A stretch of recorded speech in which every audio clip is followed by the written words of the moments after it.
We heard last week that Iris bought out OneView, and Westpac is potentially selling its Panorama business. We've also had Colonial First State being bought by private equity. So how is, how is the space looking? How are the companies in this space positioned to face these challenges? HUB24 CEO Andrew Alcock is joining us live here at Barangaroo to talk about the transition from the pandemic to the recovery stage. Andrew, welcome to ausbiz. Good to be here. Very nice to have you in studio with us. We just sort of referenced the changes that are going on in the industry. Yeah. Is the heat coming on?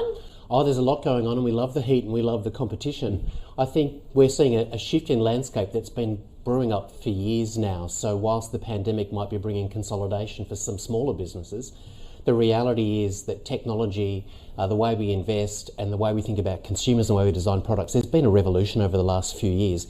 If you weren't watching the ball and you weren't thinking about that, you've got current owners of wealth assets rethinking whether they're the right owner for those businesses and whether their strategy was right, whether that be vertical integration and selling product or having high-tech solutions. It's changing the landscape very, very much.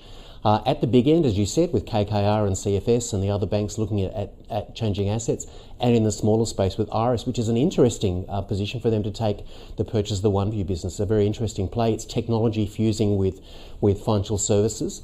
Absolutely interesting space to be in. From our perspective, it's business as usual. Let's keep bringing about change. But does that also mean that you could potentially be an acquirer in this space if the right opportunity came about? Absolutely. We would always look at the right opportunities and the right assets. We need to make sure they don't distract us from our own strategy. We think we've led change in some of the investment revolution piece and technology. So we'd certainly not shy to participate in that if it makes sense for us and our shareholders, but not at the cost of being distracted about our core promise, which is innovation and unlocking value and really challenging the status quo with how products are built and designed and how we support advice for Australians who choose to have choice and choose to have an advisor and choose to have a range of investment options in a platform like ours. When it comes to how the company is performing right now, obviously the last time we spoke, we were in sort of the height of the pandemic and lockdown, and look at us now sitting together. But you have sort of insinuated and forecast that it might be a bit slower in the June quarter. So how are things travelling? Look, to be honest, it's a bump in the road for us.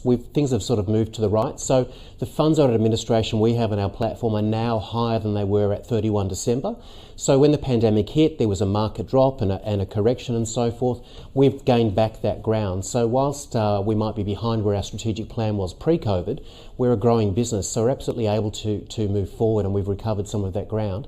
I think things will be softer. Financial advisors, if they're doing their role properly, are looking after current clients more so than chasing new clients at the moment. And current clients need that help in this environment where they're thinking about should they rebalance their portfolio. So flows generally across the market will be a little bit softer, but that too will be a point in time thing. I think over time confidence will return and advisors will keep working. Interestingly, for our client base, there is starting to appear an increase in demand for advice from consumers who are either thinking about, okay, I've got some bumps in my own road, I've lost my job, or I need to rethink about my future given what's happened. That actually creates demand for advice. And if you're a leading platform with a great solution that can create value in the new world, hopefully we stand to gain better from that. So things are improving all the time.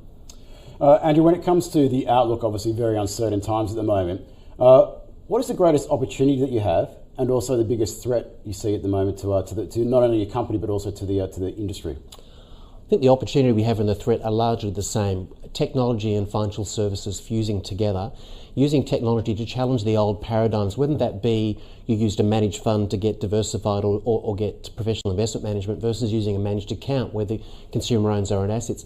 So that, I think, is an opportunity that we lead the space in and we need to keep leading it. But let's be careful here. Technology can continue to disrupt. So the opportunity and the threat are the same for us. I think if we stick to strategy, we find investment opportunities for consumers that create real value as opposed to a set and forget simpler product set. I think the industry is polarising between the set and forget model and the choice model. If we lead in the choice space with technology and create value, including tax optimisation and so forth, there's an amazing opportunity there. One comment, the pandemic has allowed us to showcase how that technology can make a difference. If you had a HUB24 managed account and you rebalanced because of the change in investment markets, it's quite possible you had far better tax outcomes than some of the traditional models It's allowed us to showcase some of the things we've been talking about for ages. This will make a difference. We've had an event that's tested the robustness of the managed account philosophy and an event that's tested the robustness of tech solutions, and our customer service has hit it out of the park. So, heaps of opportunity, but it's technology and financial services working together. You sound like a happy man right now. I'm delighted. What's going to keep you happier? I mean, you obviously have a real focus on tech. So where is HUB24 investing to make sure that you maintain your market position? In three areas, particularly in the investment space, we're looking at retirement type solutions where you can use technology and investment principles to create better retirement outcomes rather than the old traditional structured products for people who are pre-retirement who have to navigate a shock. So it's coming up with solutions that provide the best of that for people at that life stage. It's about digitising advice and hybrid advice, where an advice model with digital advice and the advisor in the relationship at the same time. We're working in that with Aberdeen Standard. We're also working on our portfolio aggregation technology, or Hub Connect, where you can integrate all sorts of products and solutions with our portfolio reporting piece. It's about open architecture and linking and integrating to various solutions, not about a closed architecture shop. That's just a smattering of it. And also with licensees, preventing the errors we've seen in the past, using technology to find the errors and issues with advisors rather than detecting them afterwards and having some of the issues we've had before. We're actively working with large licensees to get a better outcome for consumers and more focus on where it counts. Is cost control a big focus as well? Not necessarily for us at the moment. Yes, there's cost impacts with market movement, but if your strategy's right and you're moving forward, it's about investing and continuing to build for the future. So we're not being distracted by the pandemic. We're actually thinking about how do we invest and keep executing strategy. It's worked so far. We intend to keep it working. And just finally, we've had massive stimulus being put into this economy. You're a business leader. Let's get your thoughts on how we need to navigate our way out of this economy, both from a policy perspective. What do you think that needs to be done still to ensure that the Australian economy remains as robust as possible and comes through this the other side? I think we have to get the balance right, and I think that balance means being able to pivot continually along the way. Saying we're going to lock in for a certain time with job seeker or certain economic benefits from the government, we need to be thinking carefully about how we do that. There's a cost and there's a benefit. So absolutely, I think we need to keep our eye on the ball. Let's not have a second wave. So on the human side, let's be careful, because the economy will be impacted by the health of the population.